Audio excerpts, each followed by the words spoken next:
3 రకాల ప్రసంగాలు విన్నట్టుగా అనిపించింది నాకు. భాస్కర్ సార్‌దేమో భాషా చైతన్యంతో కలిగిన ప్రసంగం. మన లక్ష్మణరావు సార్‌దేమో సాహిత్యానికి సంబంధించిన ప్రసంగం. కీలకోపన్యాసం అంతా కూడా రాజకీయ, సాంస్కృతిక, భౌగోళిక, మతపరంగమైనటువంటి ఒక స్థూలమైన అవగాహన. ప్రాచీన తెలంగాణ మీద ఒక స్థూలమైన అవగాహన ఎట్లా చేసుకోవాలి, ఒక భాష బతికుండాలంటే రాజులు కానీ ఇక్కడ ఒక అస్తిత్వ స్పృహ ఎట్లా కలిగి ఉండాలనే అంశం మీద మనకు ఒక దారి, ఒక తొవ్వ, ఒక వెలుగు చూపించినటువంటి గొప్ప ప్రసంగం సార్.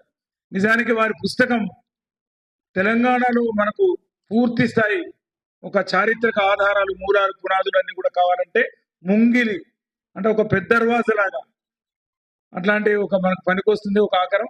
ఇప్పుడే అంటే ఈ వేదిక ద్వారా సార్ చెప్పిన ఒక మాటకు మనం అందరం కూడా దయచేసి పెద్దలందరూ చాలా మంది ప్రాచీన తెలంగాణ మరి సంబంధించినటువంటి ఒక హోదా రావడానికి ముంగిలి అనేది ఒక ఆధారమైనటువంటి సందర్భంలో ముంగిలి సృష్టికర్త, రచయిత అయినటువంటి డాక్టర్ సుంకిరెడ్డి నారాయణ రెడ్డి గారికి మనం అందరం కూడా ఒకసారి లేచి నిలబడి సపోర్ట్ కొట్టాలని కోరుకుంటున్నాం అందరికీ.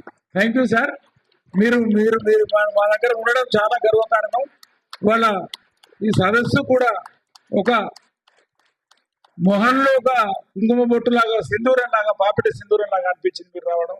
ఎందుకంటే ఏ సంస్థ అయితే ఏర్పడడానికి ప్రధానమైన ఈ తెలుగు భాష ప్రాచీన హోదా దక్కడానికి ఆ సంస్థ ద్వారానే గౌరవ మాడభూతి సంపత్ కుమార్ గారు సంచాలకులుగా ఉన్న ఆ సంస్థ రావడానికి వారి పుస్తకం ఆధారం. కాబట్టి ఇలాంటి వారు ఇంత సమయాన్ని వెచ్చించి రావడం, మరి సహృదయులైనటువంటి శ్రోతలు, తెలంగాణ సాహిత్యం మీద ప్రేమ ఉన్నటువంటి మరి వివిధ విభాగాలు, బాటనీ, కామర్స్, ఫిజికల్ డైరెక్టర్ గారు, పొలిటికల్ సైన్స్, పబ్లిక్ అడ్మినిస్ట్రేషన్, అన్ని డిపార్ట్మెంట్ల మిత్రులు ఉన్నారు. అందరం కూడా తెలుగు వాళ్ళే మనం అందరం కూడా. ఇట్లాంటి ఒక గొప్ప ఇప్పటిదాకా మనం ఈ శ్రవణేంద్రియాలకు ఆనందాన్ని కలిగించాం. త్వరలోనే అతిథులకు సత్కారాలు అయిన తర్వాత నిజమైన ఆతిథ్యం కూడా రెడీగా ఉంది. మనం విందు కూడా మంచి చక్కటి రుచులతోటి విందు కూడా మనకు అందించబోతున్నారు. బూరెల వెంకటేశ్వర్లు మిగతా